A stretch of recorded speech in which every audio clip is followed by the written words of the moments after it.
Hey everyone, thanks for tuning in. I'm Alexander Nicholas, and today I'm going to be discussing the soundtracks to the Octopath Traveler series. I'm going to be asking the question, are the Octopath Traveler soundtracks the holy trinity of modern video game music? The purpose of these videos is not to explain why the music at hand is of a high quality, but to express my appreciation for video game music and to generate discourse around the topic. Even though I won't be focusing on transcriptions or concrete music analysis, I am an experienced and educated musician and music teacher, so I will be using domain-specific vocabulary to describe and discuss the music. I would love to hear your thoughts in the comments section, because this isn't just about teaching to you, it's about having a discussion with you by starting off by offering my thoughts. And I'll do my best to respond to each comment. I have my thoughts written down, but this is also going to kind of be off the cuff. It's my first time doing it, so I appreciate you tuning in. All right, so the Octopath Traveler series, we're going to be talking about 1, 2, and 0. I'm not going to be talking about the mobile game, even though it kind of ties to 0. But anyway, the composer is Yasunori Nishiki, and Octopath Traveler 1 came out in 2018. The sequel came out in 2023, and Octopath Traveler 0 came out just a few months ago at the end of 2025. So I have played all of these games. I have not finished Octopath Traveler 0 yet, but I'm really enjoying it. I won't be discussing the Break and Boost soundtracks. I haven't listened to them. Let's talk about the composition and the arrangement. So, I really think that Nishiki is a master of his craft with a distinct creative voice. His works are almost like textbook examples of form, melodic composition, harmony, instrumentation, and arrangement. But not once does he sound academic. It sounds so natural. And you can tell that the man has the music inside of him and the talent and effort to pull it out of him. And with each composition, he's just refining his craft. And man, Square Enix really keeps this man busy and hopefully well paid. The length and the depth of each Octopath Traveler soundtrack surprises me each time I listen to it. For how many times that the dude changes key, you would think that he was paid per key change. When it comes to the different areas of the game and the different aspects of the game, he does a seamless job keeping those aesthetics similar. And he uses these musical similarities to draw parallels and connections between them. We'll be going into that in a little more depth later, but not extensively. And he really showcases how important music is to the immersive aspect of video games, and that the music can make or break the game and its world. What I find really cool about these soundtracks is how many genres of music they cover. They have classical, which is just a big umbrella term. They have a lot of folk music, and I'm not talking about the commercial folk music like Bob Dylan, but what I say is the original term that refers to the music from a specific area of the world and its characteristics and its aesthetics. You also might call it world music in a different kind of classification. I'm going to say folk music. But he also plays rock and metal. He writes jazz music and some ambient music too. I know that a lot of what I'm going to be saying here might not be new information. I'm not looking to make groundbreaking observations, but just generate some conversation about something that I really enjoy. All right, so let's get to the character themes and their instrumentation. So, in Octopath Traveler 1, the A section of each character's melody or theme, I believe, is played by their leitmotif instrument. Leitmotif, in case you don't know, it's a musical idea, usually associated with a particular instrument that is connected to that character, right? And we'll be just going over each character's one. Usually in the B section of the Octopath Traveler 1 soundtrack, for all the character themes, it's usually a different instrument, usually switches it up. I just feel like the A section melody, the instrument that plays that, that's the leitmotif instrument. That's the instrument I associate with the character. And I really like how in Octopath Traveler 2, Nishiki isn't afraid to change up the instrumentation from the previous game and choose less common instruments. I feel like in the second soundtrack, he's using more folk instruments that tend to be unique to a certain culture or a certain region of the world. I also feel like the character themes in 2 reflect their stories and the personalities of the characters a little better. I also feel like the A sections typically tend to be a little darker, and then the following B section is a little more hopeful, a little more redemptive. I don't know if that's on purpose or if that was just how his music and writing style has evolved, but I feel like that really reflects the characters, right? A lot of their stories start off pretty dark, but then they have their redemption arc in the second half.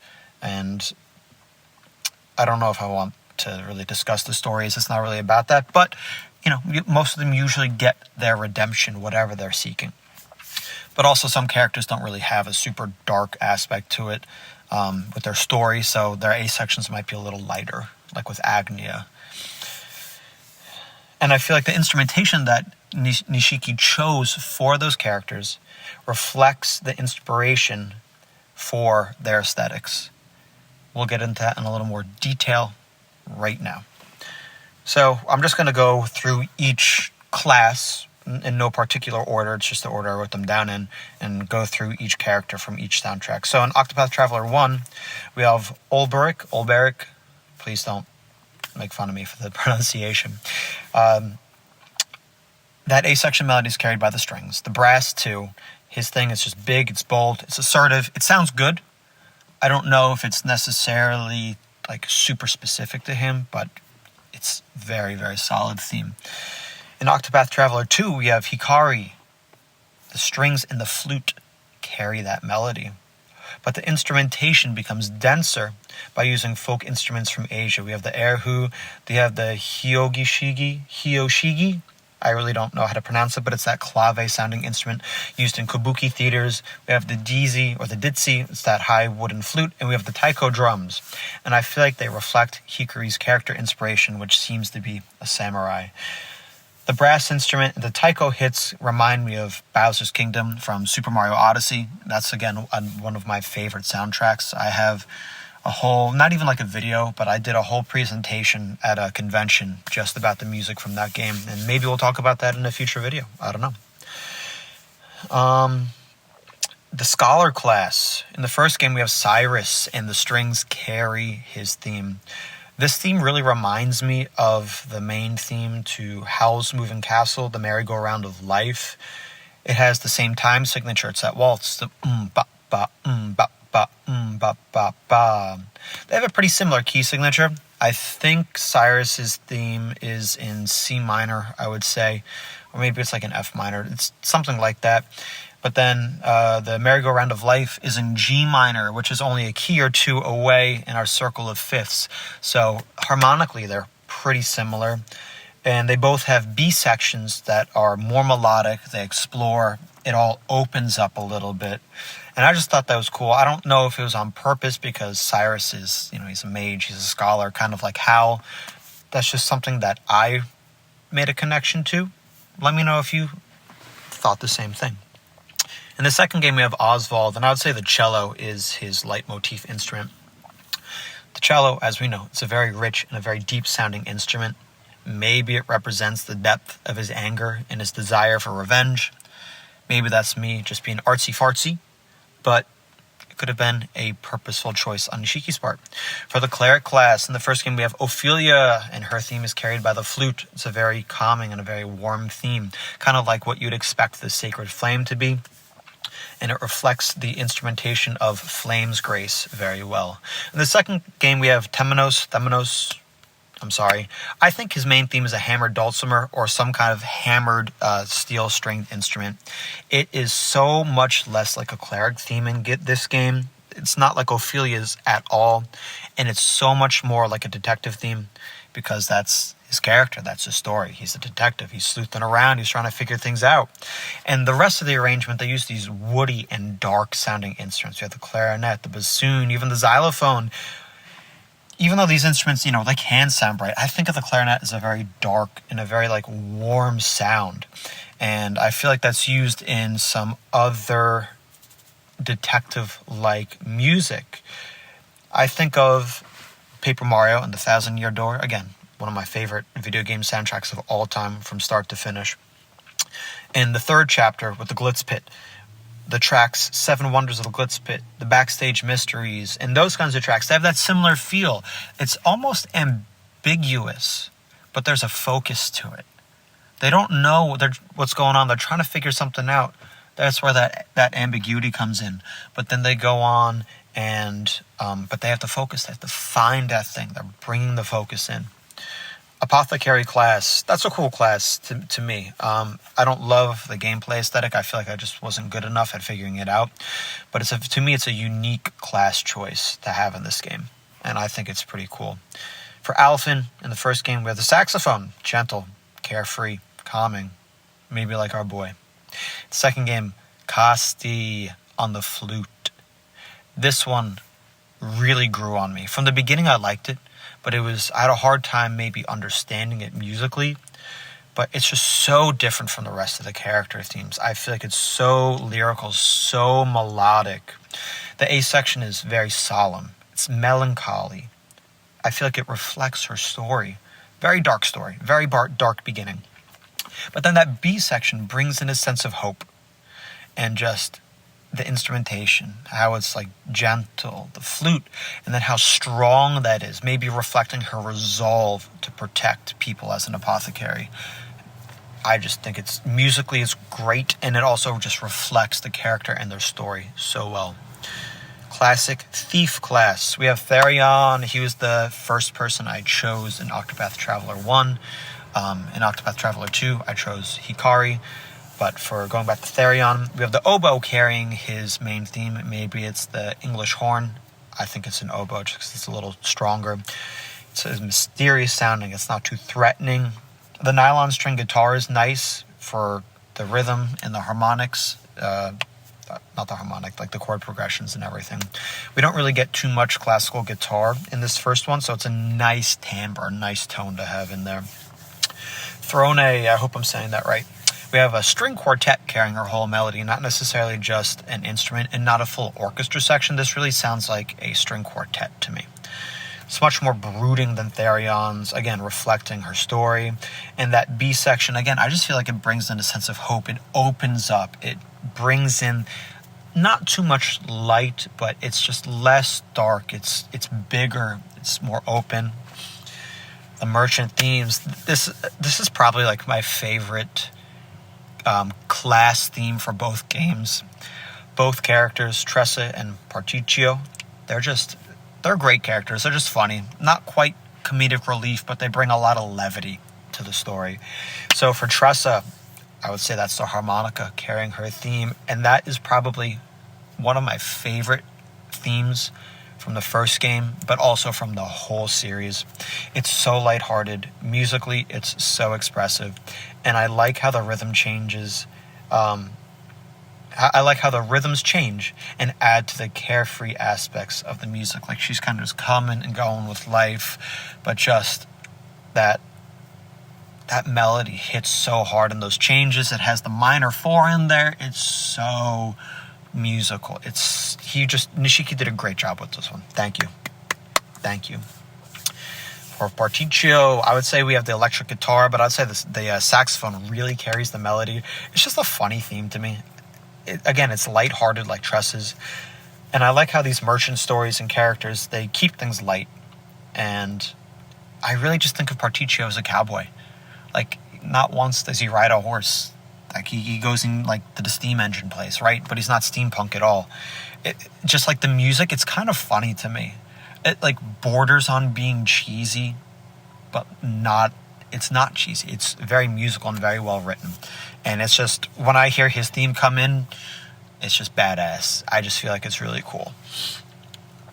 For our hunters, we have I have no clue how to pronounce this first one. It's been way too long since I played the game. Hanit. I'm sorry. But solo piano for this one. Really nothing but piano. And the piano sounds as natural as the forest that they live in. And what I like about this is it's very flowing. It doesn't follow a strict beat. It doesn't have that metronome locking things in. There's a lot of rubato. And that freedom is kind of just like the trees swaying in the breeze to me. So for ochet, we have pan flute-esque instrument, and we have strings. For the greater instrumentation, we have the kalimba, which is a really cool instrument to me. It's also called like a thumb piano. The upbeat rhythm sounds like it's a playful hunt, right? Because her character is probably a little lighter, not as dark as Heinit's story. So maybe you can think of it as like this like little puppy, kitten, kind of just like playing, right? This music and the arrangement reminds me of the Lion King level of Kingdom Hearts, just with how it is in general. All right, so for the dancer themes, we have Primrose. We have a steel-stringed instrument. It sounds hammered to me, but it's mostly carried by the violin. The instrumentation and the musical composition used here bring the feel of Middle Eastern music. And also we have that fretless bass guitar. I'm a bass player by trade and upright player by trade for, upright and electric. So to hear that fretless bass, and this might be like the only track that really has it, or just stuff associated with Primrose, it was really cool for me. We have Agnia in the second one, carried by the violin and the flute. It's a very Irish sound, not just with the instrument choices, but the musically, it's like a jig, and it's very folk-oriented. We know that dance is a big part of many cultures, but it's a huge part of Irish culture, as is the violin. They might call it a fiddle in some situations, but like if you go to a trad session, violin is going to be at the heart of it, I feel. I've never played in one, but when I was visiting Dublin with my wife, we got to go to a Gaeltacht, which is it's an establishment where they speak Irish, and I got to see an authentic trad session, and that was very fulfilling to me. Really cool to see folk music made in real time like that. Getting back to Agnia's theme, the accordion also doubles the melody. Again, the accordion, a very folk instrument.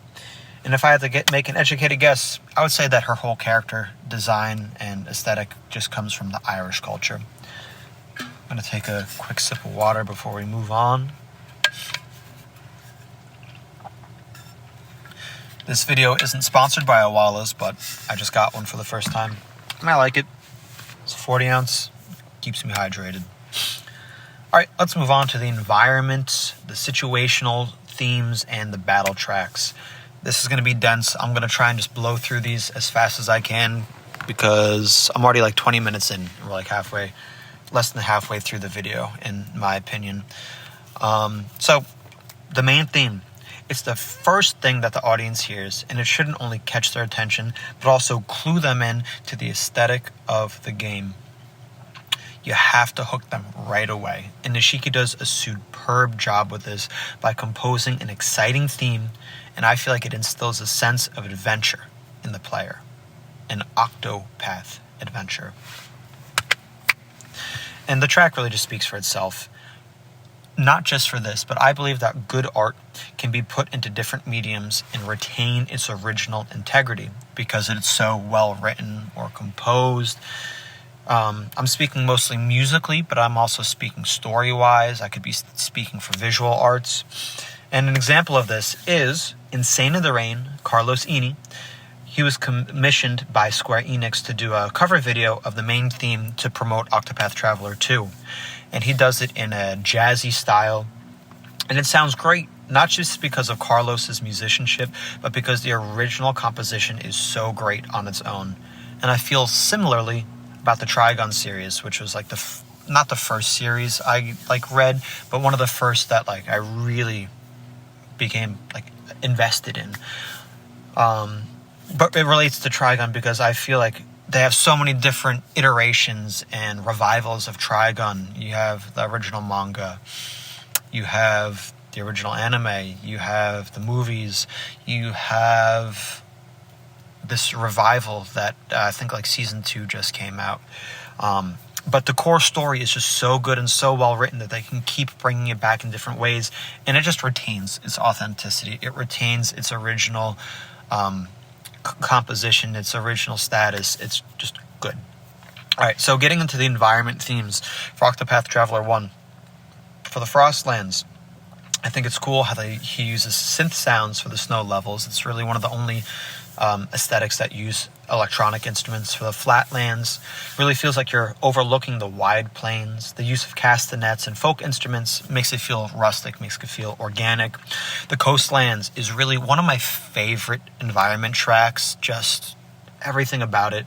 Those first 2 chords, they just juxtapose the rest of the composition. And what blows my mind for this is that they come from a transitional phrase. That's not like the first part of the melody. That's not the ending hook. That literally is like the transition from the A section to the B section. And just throwing it in the beginning like that just really caught me off guard when I realized it. Because normally you would take like an introduction and it would typically come from the material that comes right after that, right? But no, he didn't. He took it from some transition phrase. Not some, but the transition phrase between the 2 sections. That's wild. There's so many harmonic changes and key changes paired with the different instrumentation. Really makes you feel like you have not just found like a cozy spot that intrigues the mind, but a spot where you can set sail and broaden your horizons. For the Highlands, we have more Irish-sounding music with that wooden flute especially. Reminds me of the Shire theme from Lord of the Rings. And then we have the Riverlands, and those rhythmic hits hit so hard. Like, the rhythms just, boom, so good. And then you have that wooden or that bamboo xylophone and the pan flute. Really makes you feel like you're along a riverbank, maybe even like in a rainforest, right? And then those string chords add a lot of ambiguity to what's going on. Then we have Flames, Grace. It really just sounds like sacred classical music from way back in the day, maybe like Haydn or something like that.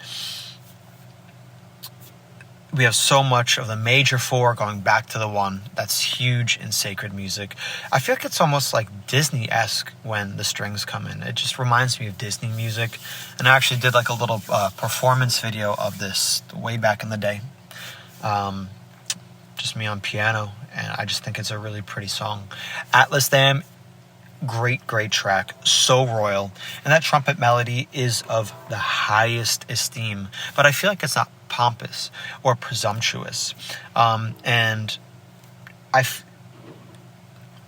Trumpets are often used in the Bible to proclaim like a declaration from heaven, and Atlas Dam being the seat of learning makes me think that the academic world holds not only itself in high esteem, but the town being the pinnacle of that.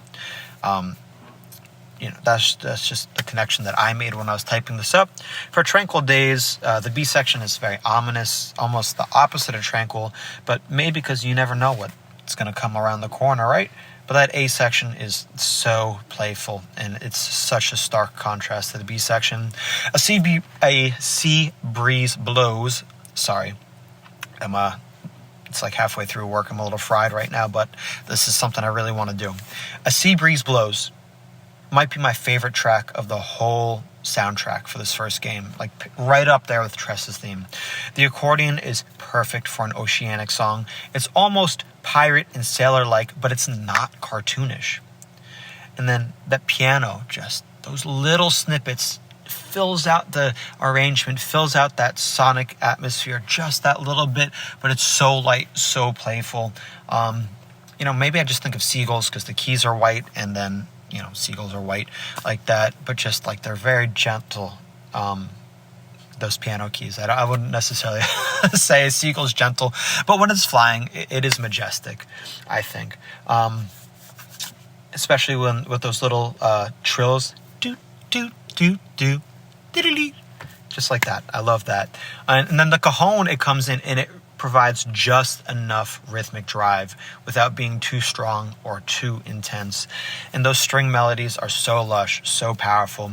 Really just makes me think of the expansiveness of the ocean. Just such a solid song, melodically, harmonically, compositionally, and then actually actualizing the song.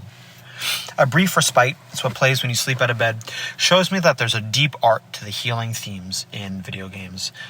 Sometimes you just squeeze as much musicality into a 5-second snippet as possible.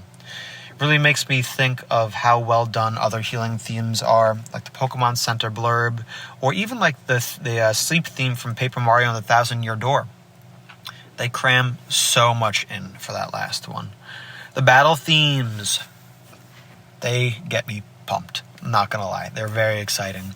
They start off so strong, going back to Battle Theme 1, and then they only build on that excellent foundation as they continue to evolve throughout the game. And it's interesting how for these battles, especially for the ones that have high stakes, he adds in the drum kit and electric guitars into the accompaniment. Those rhythmic hits just add so much tension, and those string runs and stops add such suspense of will we or won't we succeed? Da-da-da-da, da-da-da-da.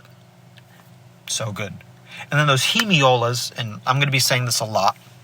The hemiolas are their groupings of a rhythm with accents to help show those groupings. So, that's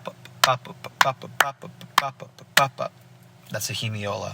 They generate a lot of energy, especially with those accents. It just pushes these battle themes hard.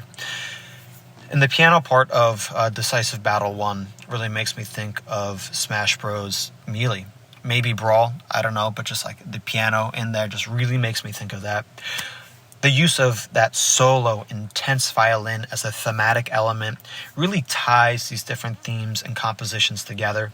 This reminds me a lot of the Kingdom Hearts battle themes, maybe specifically from Kingdom Hearts 2, where they just use that solo violin to just drive that melody home. I feel like the violins are probably playing close to the bridge for that, just to get that extra little bit of crunch there. The boss battles, magnifique, chef's kiss, Nishiki. I think it's really cool they add in the opera voices for that added drama and suspense, because the stakes are much higher in these battles, these end of chapter battles, these end of game battles. And that's something that's going to keep coming back throughout the games. They have these opera voices to just showcase the intensity of what's going on. And then the end game battles, they really ramp up the intensity musically. The orchestration's so dense, and it just showcases why these battles are so important to the story. I think it's really cool how in a lot of these battle themes, he has these horn melodies and these horn swells. Not necessarily in the beginning, but kind of in the middle of a section or in the middle of the whole composition. And that keeps coming back. And that's something I didn't really realize until I started doing this video. And I'm going to stop talking about this first soundtrack because a lot of the tracks after this, they have a little similarity between each other. So musically, they're not repetitive. It's on purpose, so that way they tie the aesthetic together to create cohesion. Sorry about that. I had an alarm go off for work, and it stopped the recording. So I'm going to move on to the second game now. I spent more time than I was hoping to on that first soundtrack, and I'm going to move on a little faster. Nishiki uses many more and diverse folk instruments, and that, I feel, really lets the soundtrack open up to more possibilities and creating a deeper sense of immersion in the game.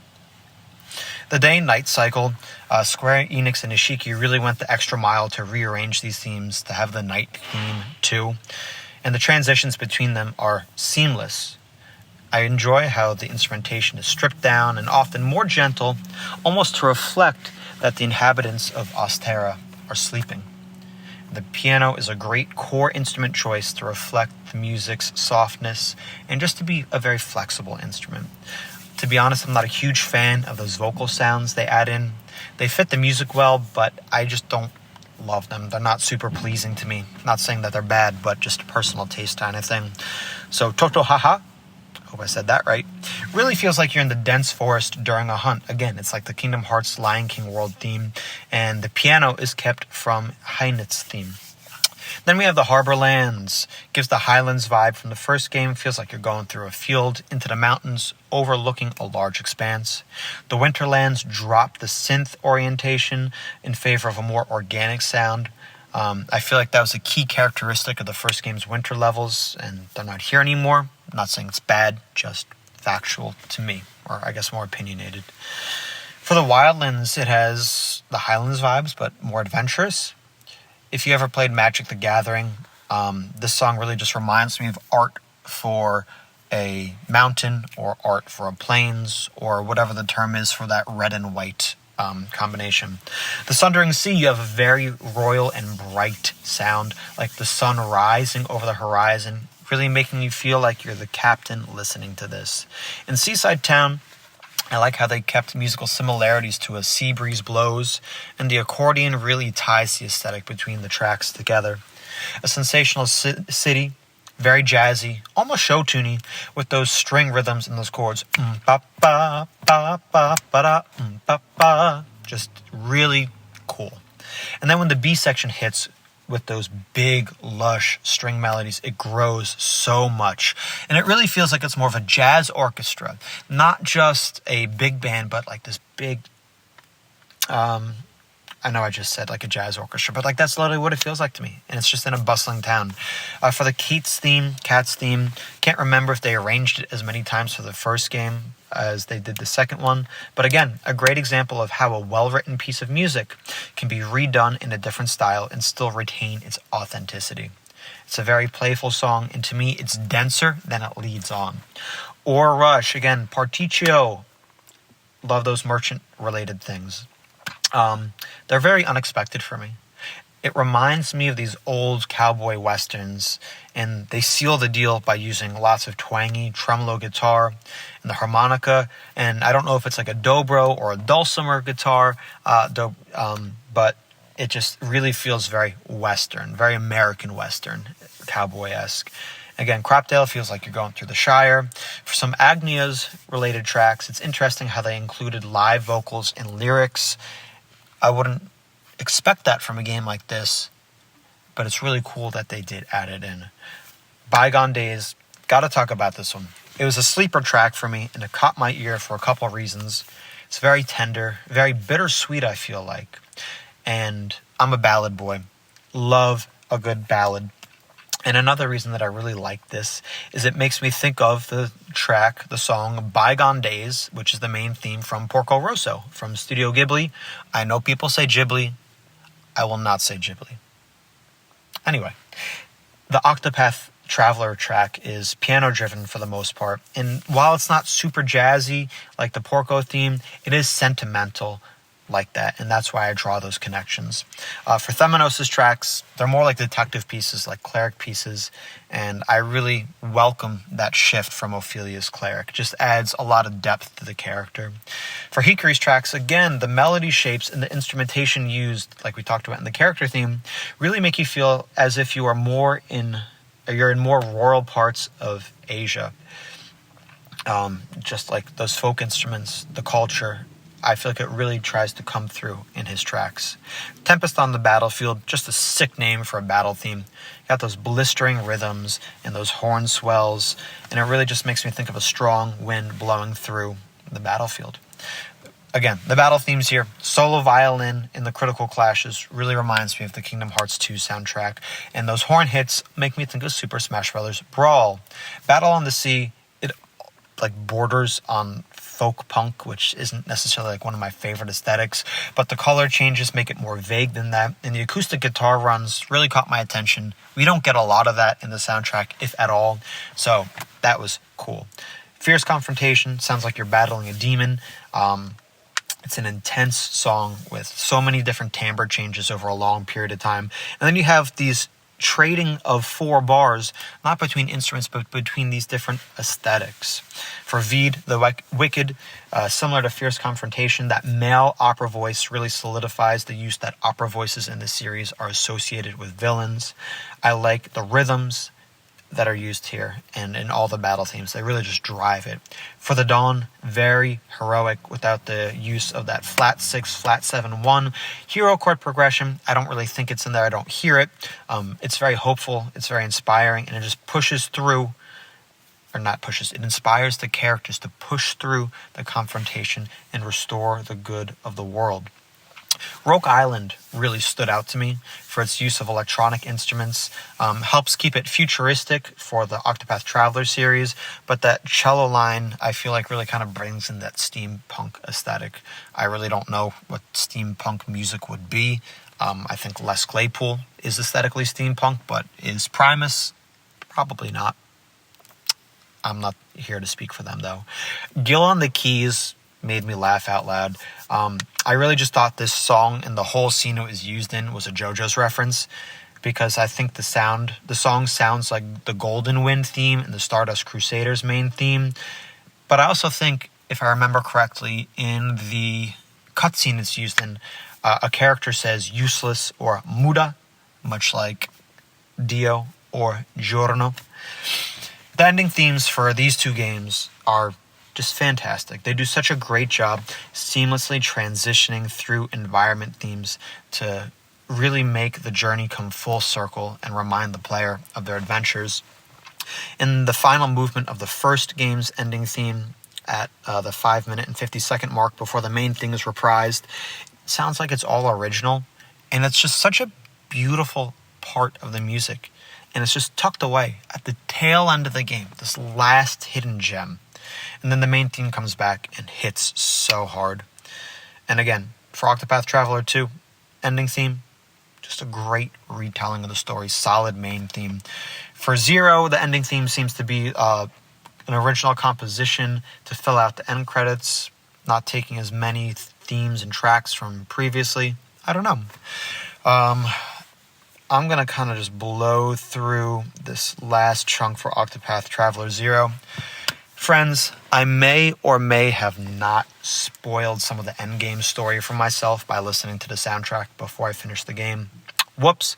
So there might be minor spoilers in here. Feel free to jump ahead if you don't want to hear anything. I really like how they reuse old character themes and environment tracks to reinforce the impact they have. Like when I heard Tress's theme and A Sea Breeze Blows for the first time in Octopath Traveler 0, I was so happy to hear some of my favorite musical compositions from the series return. Not only does it remind the player of previous games, but it connects the games so they don't feel disjointed.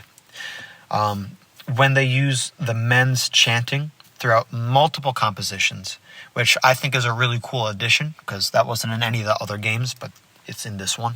It reminds me a lot of Elder Scrolls V, Skyrim for iOS.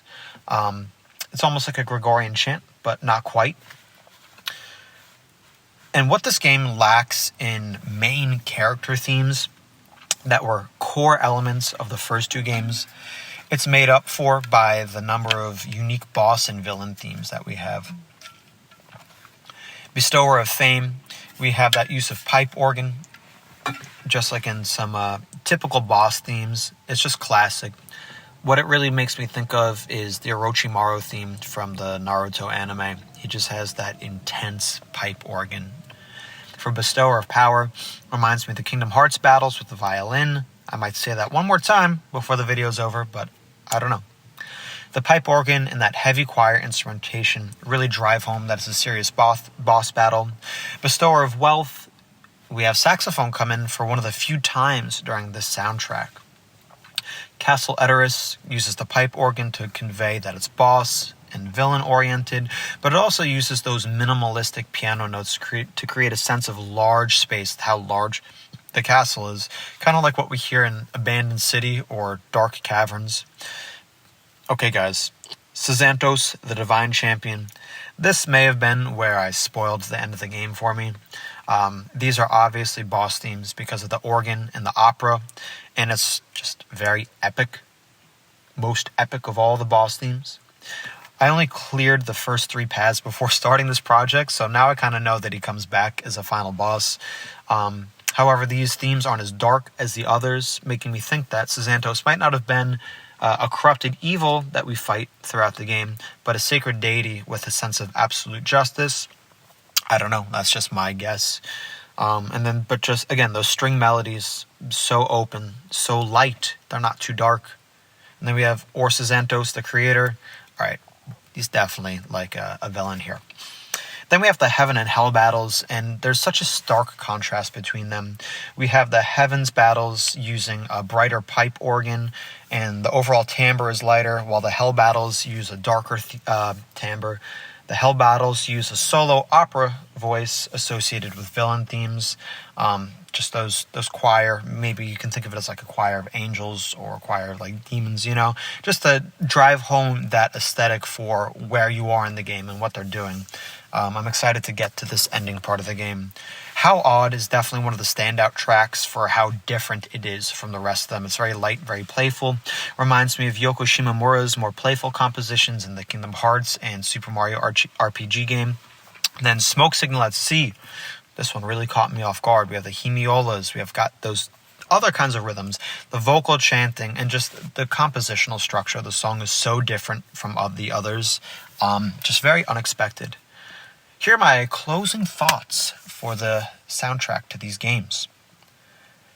While the Octopath Traveler 1 soundtrack is very good, top tier, for how well composed it is and how fitting the music is regarding the setting and the aesthetic, I feel like the second game's soundtrack is stronger in a compositional and thematic sense because the music is written to better fit the nuances of the characters and the settings. We talked about Hikari, we talked about Agnia, we talked about Themanos. It just really adds a lot of depth to these differences in the characters. One of the main questions I have is, are the Octopath Traveler soundtracks the holy trinity of modern video game music? Maybe, maybe not. I think if we get an Octopath Traveler 3, then I would say absolutely. While the main character themes of 1 and 2 were core elements, they didn't come back in 0, which doesn't make 0 any worse, but it makes 0 stand apart from 1 and 2. Less as a sequel, obviously it's a prequel. It's a different game. So the soundtrack is going to be oriented a little different. I don't think it's bad, but just something that I noticed. But then we have the boss battles, and their themes recur throughout. So it's kind of made up for. Again, not a detriment, just a difference. And I really think that Nishiki set a new standard for video game music without reinventing the wheel. These 3 soundtracks are a complete package of musical composition, arrangement, and actualization. The score I give it is 5 vinyl records and 3 picture discs. If you made it this far, thanks for listening. If you're interested in lessons, I do provide online lessons for electric bass, upright bass, guitar, ukulele, little violin, piano, composition, and music theory tutoring. So if you're interested in continuing your musical journey, I'll most likely just have a Google form link in the description below. I'd love to hear your thoughts in the comments section to further continue the discourse around these soundtracks. I'll do my best to respond to each comment and be a part of the discussion. And if you enjoyed this video, please remember to tell a loved one how much they mean to you. Until next time.